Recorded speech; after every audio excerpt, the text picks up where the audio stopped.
Hello student, मैं नीलम पिंकेश। मेरा last lesson plan सत्याग्रह movement पे था। हमने उसमें देखा था कि गांधी जी का इंडियन पॉलिटिक्स में पदार्पण हो चुका था। आज का जो मेरा लेसन प्लान है वो 1.2 द रोलेट एक्ट पर डिपेंड है ना। यहाँ पे जो रोलेट एक्ट आया, यहाँ से जो गांधी जी का घटनाक्रम यानी इंडियन पॉलिटिक्स में जो घटनाक्रम चलना शुरू हुआ एक कंटिन्यूस प्रोसेस में टिल 1942 तक जाकर ये समाप्त हुआ। तो वही हम देखेंगे कि सारी कड़ियां एक दूसरे से कैसे जुड़ी हुई हैं। सबसे पहले हम रोलेट एक्ट को डिस्कस करेंगे। जैसे कि आपके सिलेबस में रोलेट एक्ट बहुत डिटेल में नहीं है, फिर भी मैं यहाँ पे रोलेट एक्ट आपको समझाऊंगी थोड़ा सा कि 1990 में हमारे देश में रोलेट एक्ट आया। जैसे कि हमको मालूम है कि 1857 के रिवॉल्यूशन के बाद अब हमारे देश के लिए सारे रूल्स एंड रेगुलेशन जो बन रहे थे वो इंग्लैंड की गवर्नमेंट से बन रहे थे, है ना। तो इंग्लैंड की क्वीन हम लोगों के लिए वहां पे रूल्स एंड रेगुलेशन उसके कैबिनेट में बनवा रही थी। तो वहां से जो रूल्स एंड रेगुलेशन बनते थे वो इंडिया पे इम्प्लीमेंट होते थे। तो यहाँ पे जो रोलेट एक्ट हमने नाम दिया है, इसका एक्चुअल नाम था मॉन्टेग्यू चेम्सफोर्ड रिफॉर्म्स। रिफॉर्म्स यानी सुधार के लिए बना हुआ था, है ना। अब यहाँ पे मॉन्टेग्यू कौन थे? मॉन्टेग्यू थे secretary state of India and Chelmsford थे वायसराय ऑफ द इंडिया। इन दोनों के नाम से इस एक्ट का नाम पड़ा।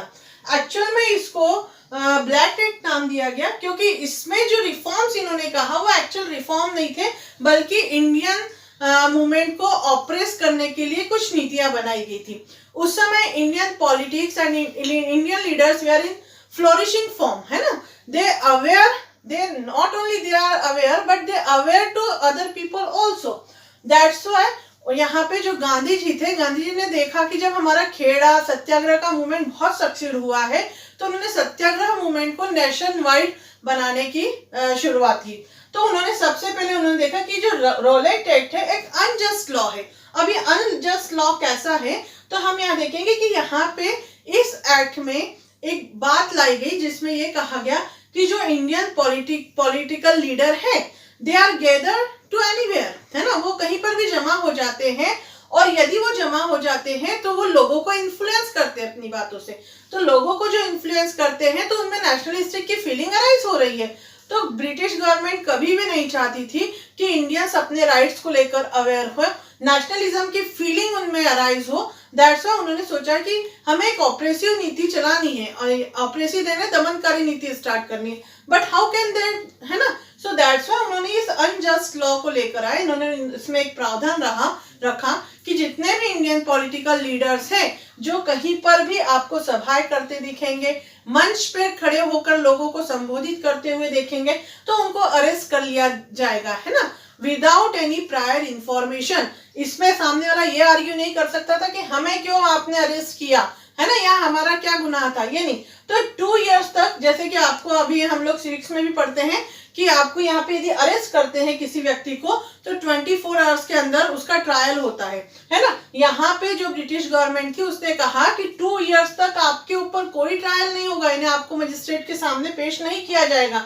इसके लिए हिंदी में कहा गया ना अपील, ना वकील, ना दलील, है ना। ना अपील दैट मीन्स आप पेटिशन फाइल नहीं कर सकते थे 2 साल तक। You can't hire any lawyer, है ना, यानी आप अपनी बात रखने के लिए कोई वकील भी नहीं हायर कर सकते थे। Even you can't give any argument, आप डिस्कशन भी नहीं कर सकते थे और अपने फेवर में कोई आर्ग्यूमेंट भी नहीं दे सकते। तो सीधे सीधे से ब्लैक लॉ हम इसको कह सकते थे। और ये कोई रिफॉर्म नहीं था, है ना, ये कोई रिफॉर्म नहीं था जो नाम इन्होंने दिया। ये सीधे सीधे अंग्रेजों की एक दमनकारी नीति थी। गांधी जी ने कहा ये एक अनजस्ट लॉ है क्योंकि इंडियंस के फेवर में नहीं है। दैट्स व्हाई हम सत्याग्रह मूवमेंट को लेकर एक नेशन वाइड एजिटेशन स्टार्ट करेंगे। और दैट्स व्हाई उन्होंने जो स्टार्ट किया ये सत्याग्रह मूवमेंट, सो उन्होंने 6 अप्रैल, है ना, यहाँ पे आपको डेट्स याद रखनी है, एग्जाम में भी पूछी जाती है। 6 अप्रैल का दिन उन्होंने डिसाइड किया कि हम हड़ताल स्टार्ट करेंगे, क्योंकि गांधी जी वैसे भी नॉन वायलेंस को फॉलो करते थे। ट्रूथ एंड नॉन वायलेंस उनका धर्म था या जो उनकी आइडियोलॉजी थी, तो उसी को लेकर वो चलना चाहते थे। तो कहते थे कि हम नॉन वायलेंस को अप्लाई करेंगे, लेकिन हम जगह जगह पर धरना देंगे, हम सत्याग्रह आंदोलन को आगे बढ़ाएंगे और किसी भी तरीके से इस एक्ट को रुकवाएंगे, है ना। तो गांधी जी के आह्वान पर हम कह सकते हैं because he not only aware the people but he wanted to stop that act है ना, और लोगों को अवेयर करना चाहती थी। दैट्स वाई 6 अप्रैल का दिन उन्होंने डिसाइड किया कि हम हड़ताल शुरू करेंगे। जगह जगह पर हड़तालें शुरू हुई, है ना, लोगों ने इसका विरोध करना शुरू किया। जितने भी गवर्नमेंट ऑफिसर्स थी उसको डिनाई करा उन्होंने, जितनी भी गवर्नमेंट पॉलिसीज थी उसको डिनाई किया, इवन कोई फैसिलिटीज लेने से इन्होंने मना कर दिया, कम्युनिकेशन एंड रेलवे जैसी फैसिलिटीज लेने से मना कर दिया। लेकिन क्या हुआ, 10 अप्रैल सारा मूवमेंट बहुत अच्छा चल रहा था, स्मूथली सारा वर्क हो रहा था। लेकिन 10 अप्रैल के दिन अमृतसर में, है ना, अमृतसर सेंटर बना। यहाँ पे देखिए, हम आगे के भी जो इंसिडेंट पढ़ेंगे वो भी पंजाबी था। यहाँ पे अमृतसर एक सेंटर बना, यहाँ पे लोगों ने बहुत ही शांतिपूर्वक तरीके से एक आंदोलन स्टार्ट किया। लोग धरना प्रदर्शन कर रहे थे, लेकिन वहां पे उसी समय ब्रिटिश गवर्नमेंट के अधिकारी, पुलिस ऑफिसर्स, उन लोगों ने इन लोगों पर ओपन फायर करना स्टार्ट कर दिया, जिससे लोगों में बहुत ज्यादा क्रोध उत्पन्न हो गया, है ना, लोग आवेश में आ गए। लोगों ने भी इनका विरोध करना, ब्रिटिशर्स का विरोध करना शुरू कर दिया। दैट मीन्स आप जब तक शांत हो और अचानक आके आप पे कोई आक्रमण करता है तो डेफिनेटली आपके अंदर का जो एंगर है वो भी फूट पड़ेगा और लोग एग्रेसिव होने लगे। लेकिन उसी समय क्या हुआ कि जितने भी हमारे पॉलिटिकल लीडर्स थे उन्होंने कहा कि हम पब्लिक को रोलेट एक्ट के लिए अवेयर करेंगे कि ये हमारी फेवर में नहीं है, और ये हमारे फेवर में कैसे नहीं है बताने के लिए वो जगह जगह सभाएं करने लगे। क्योंकि during that time not any source of communication, not proper source of the transportation, so how can people communicate with each other, है ना। अगर उनको बताना है कि ये चीज अच्छी नहीं है या ये चीज हमारे फेवर में नहीं है तो they how can I communicate that other peoples, है ना। सो जगह जगह पे सभाएं करते थे, ऐसी जगह ढूंढते थे जहां पे ज्यादा से ज्यादा लोग गैदर होते हैं और उनकी बातों को सुनेंगे।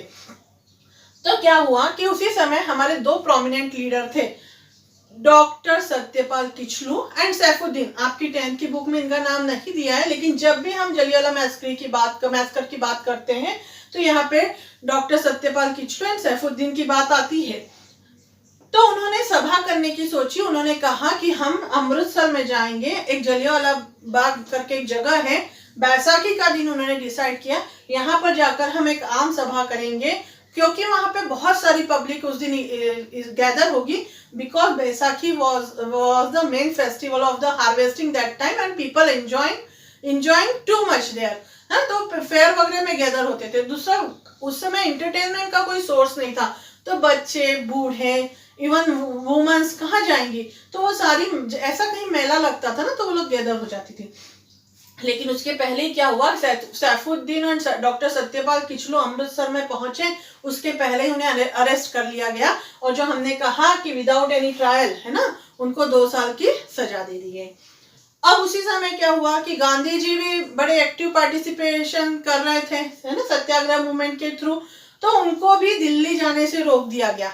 उनका दिल्ली में एंट्रेंस रेस्ट्रिक्टेड कर दिया। क्यों कर दिया भाई, अगर गांधी जी जाते definitely they invoke the voice of the people, वहां जाते, दिल्ली मेन सेंटर था हमारे देश का, वहां से लोगों को अवेयर करने की कोशिश करते, अपनी आवाज उठाने की कोशिश करते, दैट्स व्हाई उनको दिल्ली में जाना रेस्ट्रिक्टेड कर दिया, है ना। सो 13 अप्रैल 1990 के दिन क्या हुआ, अब उसके पहले एक बात छूट रही है हमारी कि उसी समय ब्रिटिशर्स ने एक नया लॉ इम्प्लीमेंट किया था जिसका नाम था मार्शल लॉ।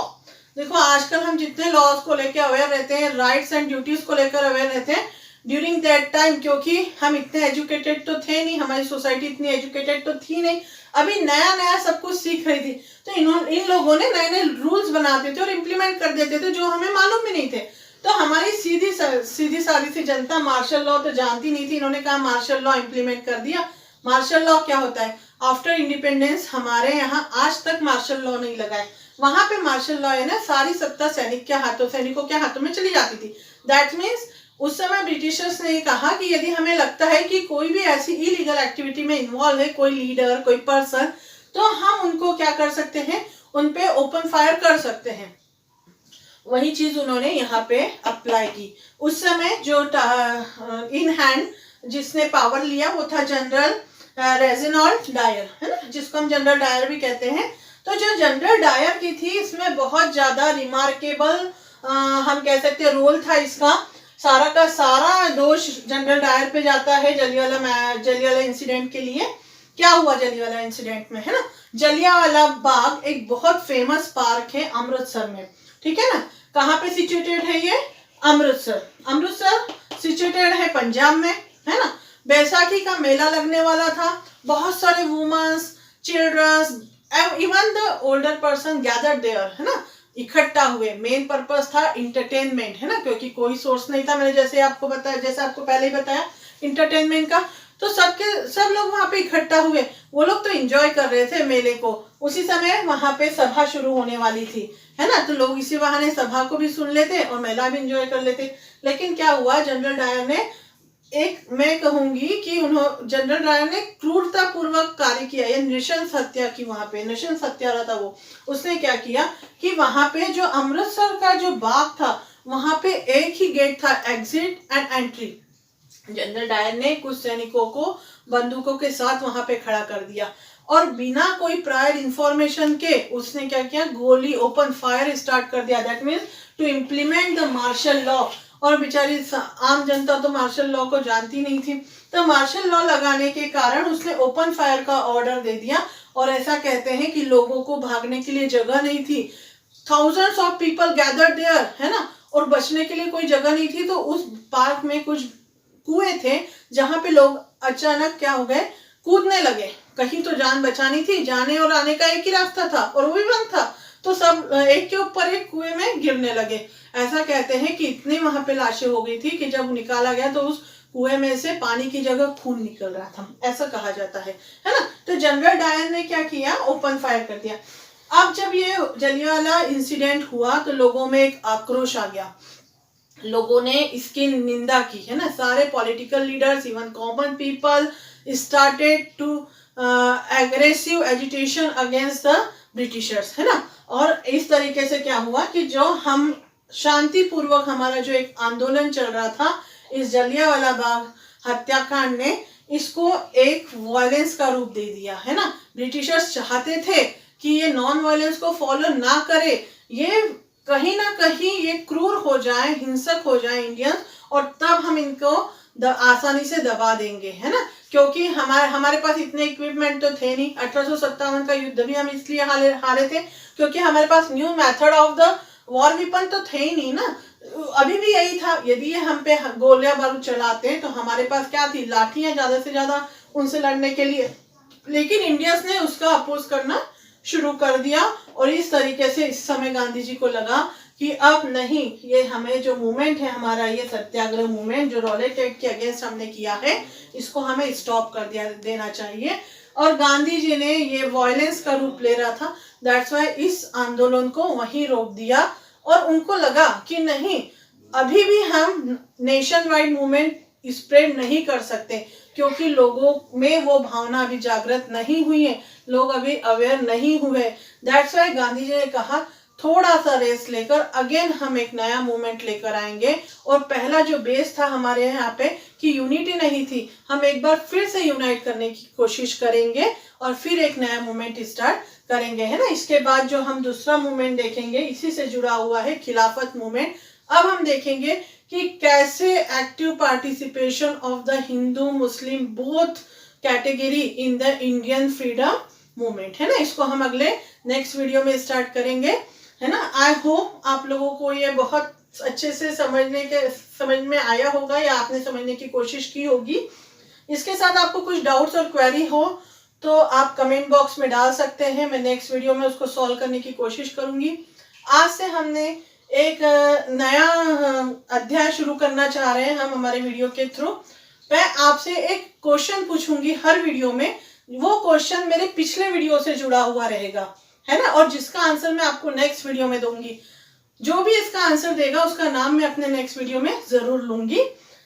तो आज का मेरा क्वेश्चन है कि जब फर्स्ट वर्ल्ड वॉर हुआ था और ब्रिटिश एम्पायर हमारे यहाँ पे कब्जा किए हुए था, तो उसने अपना इकोनॉमिक जो उसका हरासमेंट हुआ था या इकोनॉमिक डिप्रेशन की जो कंडीशन आई थी उस टाइम, तो उसने उसको फुलफिल करने के लिए, उसको भरने के लिए इंडियंस पे कौन सा नया टैक्स इंप्लीमेंट किया था। मैंने अपने लास्ट वीडियो में ये बताया हुआ है। मेरे ऑप्शन भी मैं दे रही हूँ यहाँ पे। ऑप्शन है commercial tax, property tax, third है इनकम टैक्स एंड फोर्थ है नन ऑफ द अबाउ। ठीक है, तो आई होप आप कमेंट करेंगे और इसका रिप्लाई करेंगे। Thank you for watching my video.